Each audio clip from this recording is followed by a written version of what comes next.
Hello and welcome to Positive English Journey. I'm Daniel. And I'm Emma. We are so excited to start this journey with you. Today we're kicking off with something that might just change your entire English learning experience. We're talking about the 10-minute miracle transforming your English in tiny time blocks. Yes. And this episode is perfect for both beginners and intermediate learners. So whether you're just starting out or you've been learning for a while, this method is going to work for you. Because here's the truth. You don't need hours and hours of study time to make real progress. What if I told you that consistent 10-minute blocks could be more powerful than irregular marathon study sessions? Sound too good to be true? Well, stick with us and we'll show you exactly how it works. You know, Daniel, I actually discovered this by accident when I was learning French. Really? Tell us about that.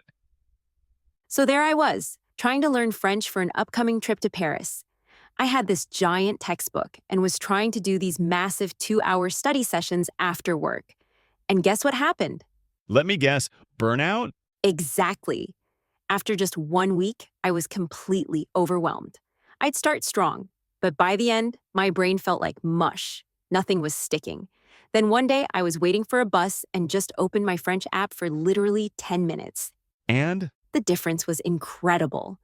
Because my brain was fresh, I remembered everything from that quick session. So I tried an experiment, 10 minutes in the morning, 10 minutes at lunch, and 10 minutes before bed. After just 2 weeks, I had made more progress than in the previous month of marathon sessions. That matches my experience teaching high school English.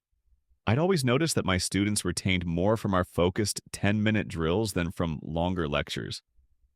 It's like magic, but it's actually science. Our brains are designed for these short, focused bursts. So, let's break down exactly why the 10-minute miracle works and how you can implement it today. First, there's something called the primacy-recency effect. Basically, your brain remembers the beginning and end of a learning session better than the middle. So when you do multiple 10-minute sessions, you get more beginnings and endings, more learning peaks instead of that long valley in the middle where retention drops. Exactly. Second point, attention span. Research shows that most adults can maintain peak focus for about 10 to 15 minutes before concentration naturally dips. When you push beyond that natural limit, you're actually practicing distraction, not English. Third, consistency becomes much easier. It's simple psychology. When something feels doable, you're more likely to do it. Finding 10 minutes is realistic for anyone, even on your busiest day. Can't find one full hour? No problem. 10 minutes is always possible. Now let's get practical. How do you structure an effective 10-minute session? The structure is crucial. Start with a 2-minute review of previous material. This reinforces connections in your brain. Then spend 6 minutes on new material, but keep it focused.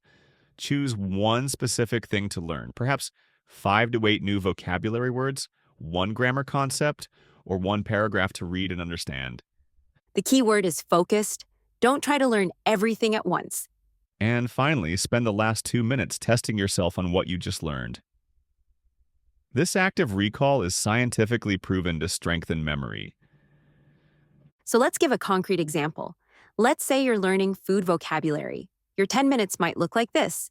First, review previous food words like fruits for 2 minutes, then learn 6 to 8 new vegetable words with pictures for 6 minutes, and finally quiz yourself on those new vegetables for 2 minutes. Now, for the most important part, what makes this truly miraculous is frequency. Doing this once doesn't transform anything, but doing it 2 to 3 times daily creates compound growth. It's like compound interest for your brain. And the habit-building aspect is equally important. Schedule your 10-minute blocks at the same times each day until they become automatic. Common mistakes to avoid. First, don't skip the review or self-test portions. They're essential for retention. Second, don't overload your sessions by trying to cram too much material. Quality trumps quantity every time. And finally, don't expect fluency from 10-minute sessions alone. They're your foundation, your daily minimum. On days when you have more time and energy, by all means, do more. So Daniel, shall we demonstrate how this might look in real life? Great idea. Let's role-play a conversation between two friends. One who's successfully using the 10-minute miracle method and another who's struggling with traditional approaches. I just don't get it, Daniel. I bought this expensive English course 3 months ago, but I'm barely halfway through. I keep planning to study for an hour every evening, but life gets in the way, and then I feel guilty. I had the exact same problem, Emma. Then I switched to this 10-minute system, and it's been a game changer for me. 10 minutes? What can you possibly learn in 10 minutes? It's not about what you learn in one session, it's about consistency. I do 3 10-minute sessions every day: morning coffee, lunch break, and before bed. That's 30 minutes daily, and I never miss because 10 minutes is always doable. But how do you structure those tiny sessions? I'm super focused. This morning, for example, I spent 2 minutes reviewing yesterday's phrasal verbs, 6 minutes learning 5 new ones with example sentences, and 2 minutes quizzing myself. The key is doing this every single day without fail. So instead of my sporadic hour-long sessions when I feel motivated, Exactly. Replace them with consistent daily micro sessions. After a month, you'll be shocked at the difference.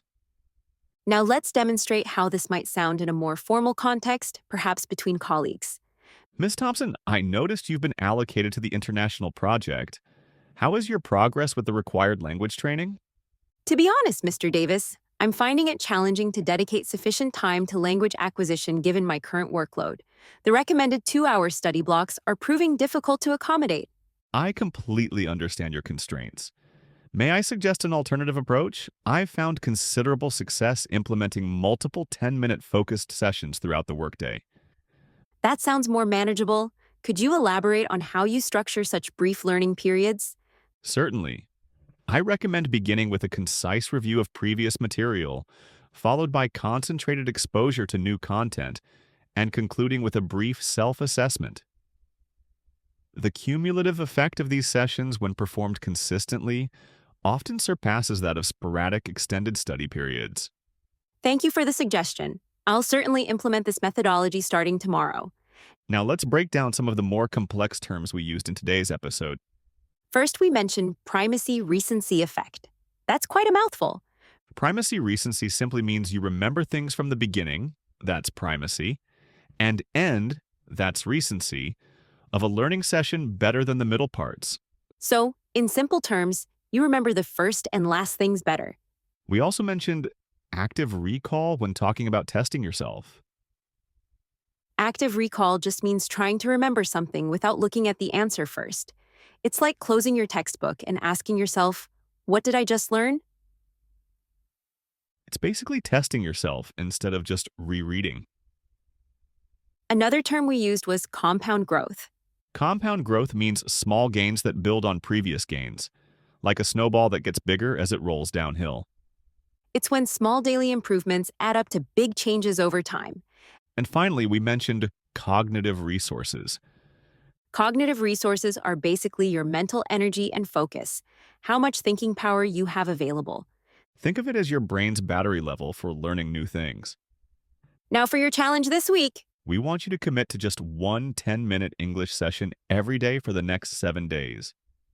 Just one per day to start. That's doable for anyone. Here's your structure.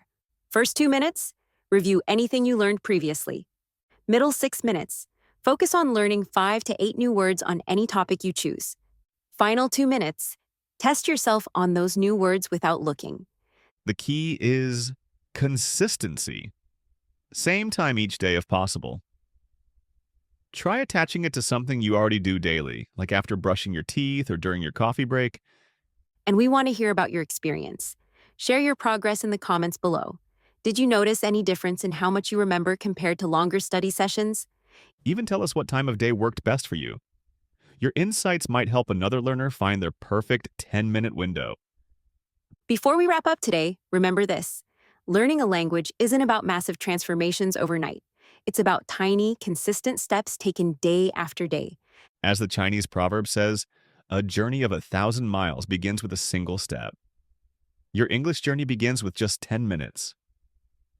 Next week, we'll be discussing the Positive Mindset Toolkit for language learners.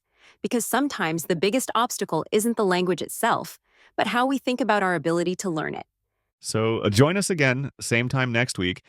And if you found this helpful, please subscribe and share with friends who are on their English learning journey too. We believe in you, and we're so excited to be part of your English adventure. See you next time on Positive English Journey.